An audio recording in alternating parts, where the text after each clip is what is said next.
Yes, well, look, had all things been as planned, we would have been talking about the Tokyo Olympics.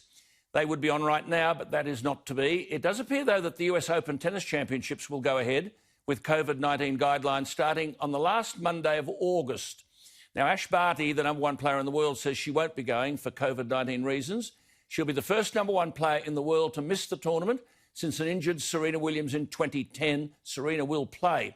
The past two female winners, the Canadian Bianca Andreescu and Japan's Naomi Osaka, along with the Wimbledon champion Simona Halep, are in doubt.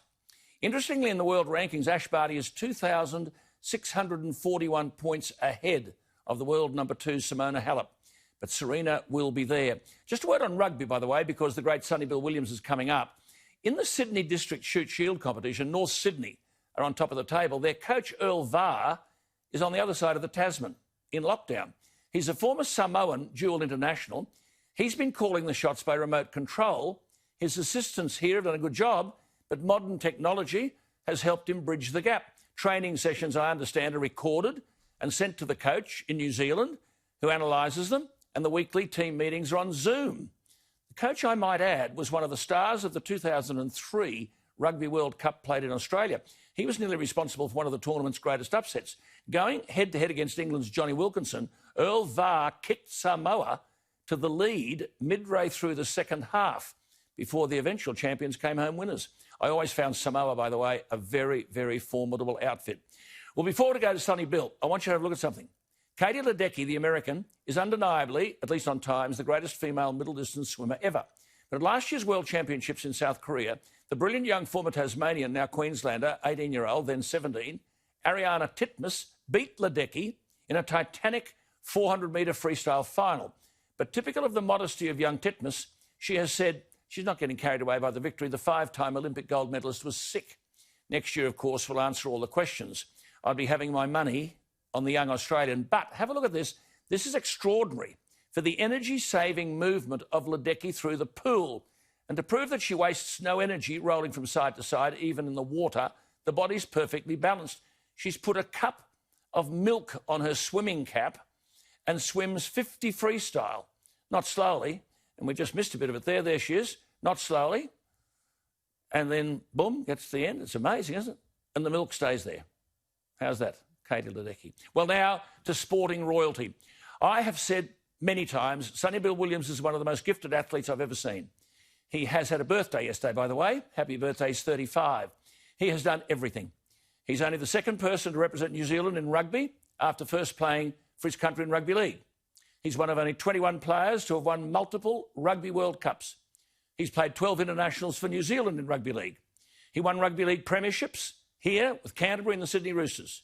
He was Rugby League's International Player of the Year in 2013. In rugby, he won 58 caps for New Zealand, 2 World Cups in 2011 and 2015. He went to the Olympics in New Zealand Sevens in 2016. He's boxed professionally 7 times, won all his heavyweight bouts. In fact, he was the World Boxing Association International Heavyweight Champion. Isn't this lovely? He grew up in a working-class family in public housing in Auckland. And he once said the driving factor in his pursuit of playing rugby league and making a quid was, quote, to get my mum a house. At school, he was a competitive sprinter, a champion high jumper and cross-country runner. In 2002, he was offered a rugby league contract and moved to Sydney, the youngest player ever to sign with an NRL club, Canterbury. He's never shirked work. Even then, he worked full-time as a labourer.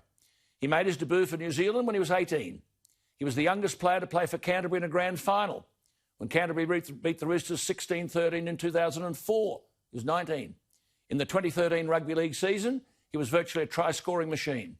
And when the Roosters won the minor premiership against South Sydney, the crowd, Williams, the draw card, 59,708. The Roosters went on to win the 2013 premiership against Manly, and so it goes on and on. Last year, he signed with Toronto Wolfpack to play in the British Rugby League, but they've come unstuck, and Sonny Bill has returned home to play for the Roosters. Everyone wants him. I have to say I know this young man well, and I have never met a better gentleman in every regard. He joins me in quarantine. I hope the reception's okay. Sonny Bill, happy birthday to you. How are things going? How are things going in quarantine? Yeah, awesome, brother, awesome. That was quite the intro, mate. Very humbled by your words. But in regards to quarantine, I think for myself, I'm just very lucky and grateful to have been put up in a place that the Roosters have got me into. I've got a little gym set up.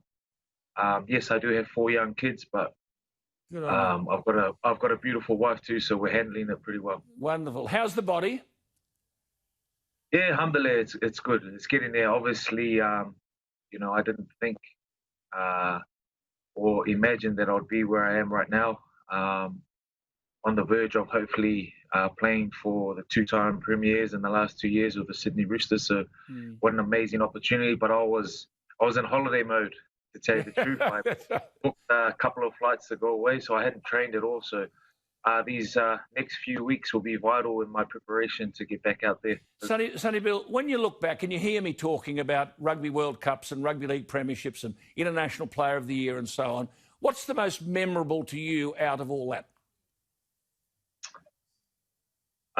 I think just being able to use the vehicle that is sport in a way to promote positivity, for myself, from where I come from. Like you said, you touched on, I come from a housing commission household. Yes, I was, I guess, energized to try and create something for my mom, buy a house, but we didn't have wallpaper on our walls growing up, so that was a big motivating factor. So being able to grow as a person, as a man, and use my platform in ways that are much more than footy is probably the thing that I look back on with the greatest pleasure.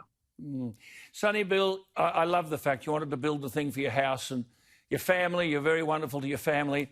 One day you'll have to retire. What do you want to do post-football? But to be honest, I think that this will probably be the last hurrah this year, or maybe next year. I'm not too sure yet, but God willing, these next few months are very fruitful for myself and my new team, the champion side that the Roosters are. So I'm just really looking forward to that. But definitely, I want to start up in the forefront of my mind when I retire. I'd like to start up a charity and just be able to help the less fortunate, because I feel I'm a big believer in all the scriptures, mate. It says, "In giving you receive," and I feel like that's the true empowerment, is when you give your time, brilliant, that type of stuff. You know what I mean? Brilliant. Sonny Bill, you're not only gifted, I know for a fact you're a beautiful human being. It's an honour to talk to you, privileged to have you on the program. Good luck for this year. When all this quarantine stuff ends, we'll catch up. My love to you and all the family, Sonny Bill. Thank you for being with us. Cheers, guys.